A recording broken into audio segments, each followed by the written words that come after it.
Usta Mutfak'ta hepiniz hoş geldiniz. Bugün karnabaharın en lezzetli halini yapacağım. Gerçekten daha önce görmediğiniz şekilde bir lezzet olacak. Karnabahar sevmeyenler bile parmaklarını yalayıp yutacaklar. Haydi başlayalım. Karnabahar yemeğimiz için bir adet karnabahar alıyoruz. Parçalıyoruz ve ne yapıyoruz? Tencereye koyup haşlamaya bırakıyoruz. Üzerindeki malzeme için neye ihtiyacımız var? Bir soğan, biber, sarımsak, kıyma, 3-4 kaşık domates püresi ve bir kaşık da biber salçası. Bunları güzelce kavuruyoruz. Tepsiye aldığımız haşlanmış karnabaharların üzerine serpiyoruz. Ondan sonra en üstte yaptığımız beşamel sosumuzu döküyoruz. Tereyağı, un, süt, biraz karabiber, biraz tuzdan oluşturduğumuz beşamel sosu döküyoruz. En üstte de rendelediğimiz kaşarları serpiyoruz ve fırına gönderiyoruz. 40-45 dakika sonra efsane lezzeti çıkartıyoruz ve afiyetle yiyoruz. Haydi bakalım. Öncelikle karnabaharımı aldım, böyle ufak parçalara elimle böldüm. Şimdi bunu ocağa alıyorum ve içerisine sıcak suyumu ekliyorum. Karnabaharlarımı güzelce haşlayacağım. Bir 10-15 dakika haşlayacağım. Çok dağılmayacaklar. Sadece haşlayacağım 10-15 dakika, yumuşatacağım onları. Daha sonra tepsimizi alıp üstüne diğer malzememizi dizeceğiz. Evet. Karnabaharım kaynamaya başlamaya yakın. Üzerine varsa evde birkaç kaşık süt dökün ki o dumanı dışarı vermesin. Yani kokuyu dışarı vermesin. Bir kaplama gibi oluyor ve kokuyu dışarı vermiyor. Bu şekilde yapabilirsiniz. Önceki ne yapıyoruz? Şöyle 2 tane biberimden doğramaya başlıyorum. Küçük küçük doğrayacağım. Kavuracağım için küçük küçük doğrayacağım. İçine şu tomurcukları alalım. Güzelce ne yapalım? Şöyle doğrayalım.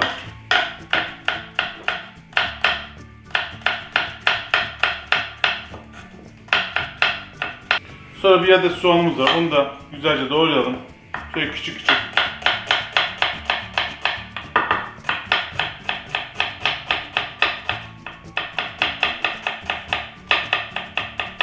En son 1-2 diş sarımsağımızı da şöyle küçük küçük doğrasak yeterli olacaktır.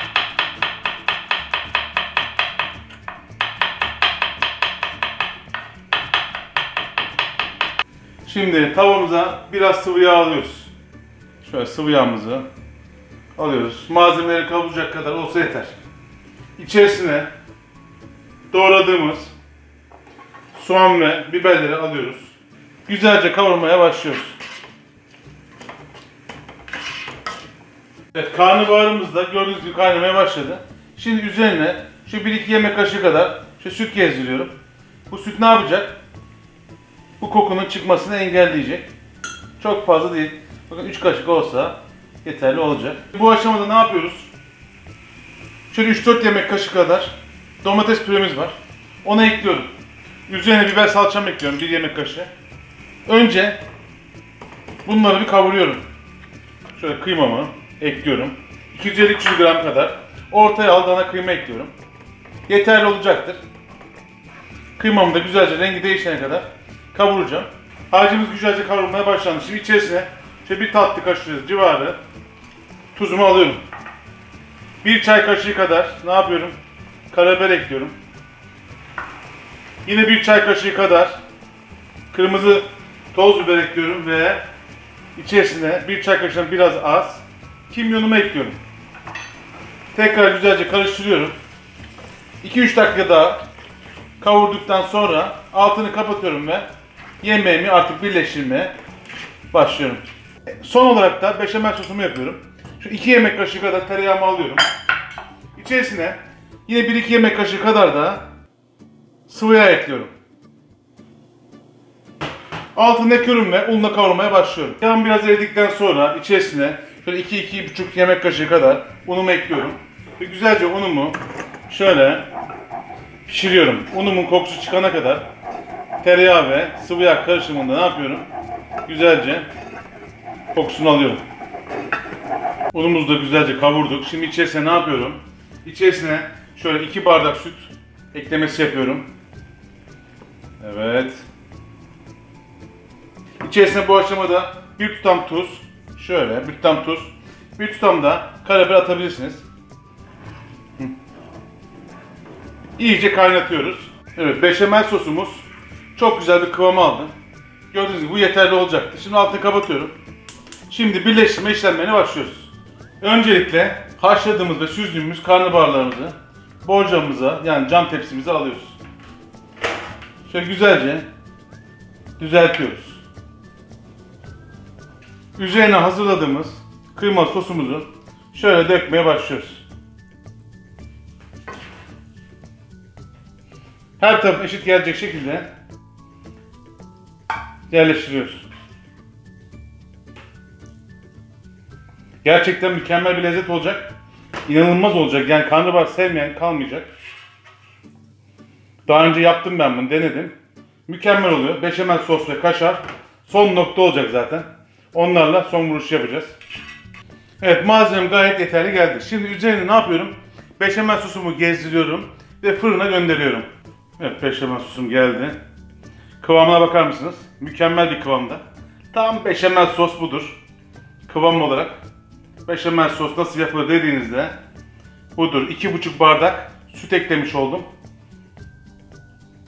3-3,5 kaşık da, yemek kaşığı da un kullandım.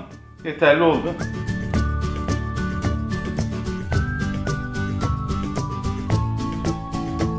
Beşamel sosumu gördüğünüz gibi çok güzel bir şekilde üzerine serdim.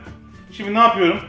Üzerine rendelediğim kaşar peynirlerini güzelce serpmeye başlıyorum. Her yerine gelsin. Acele etmeyelim. Her yerine gelecek gibi olsun. Çok fazla koymanıza gerek yok bu arada. Ben 150 gram kadar kaşar rendeledim. Ne kadar çok isterseniz o kadar koyabilirsiniz ama çok olduğu zaman güzel olacak anlamına gelmiyor.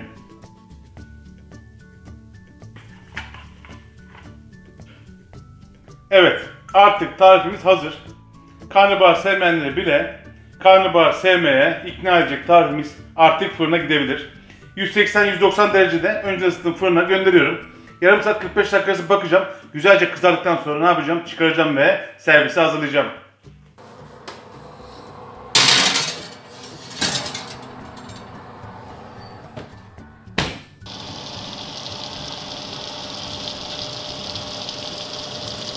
Arkadaşlar, karnabahar yemeğimiz mükemmel oldu.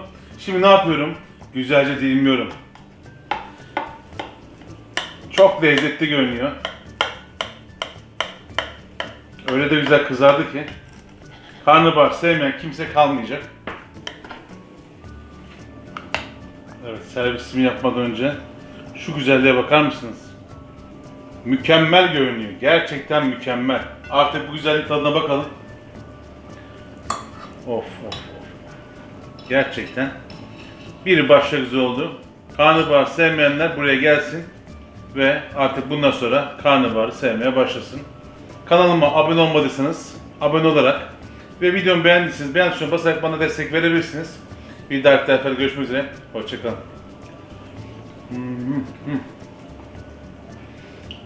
Bundan sonra karnabaharı böyle yapacağız. Mükemmel. Böyle bir güzellik yok.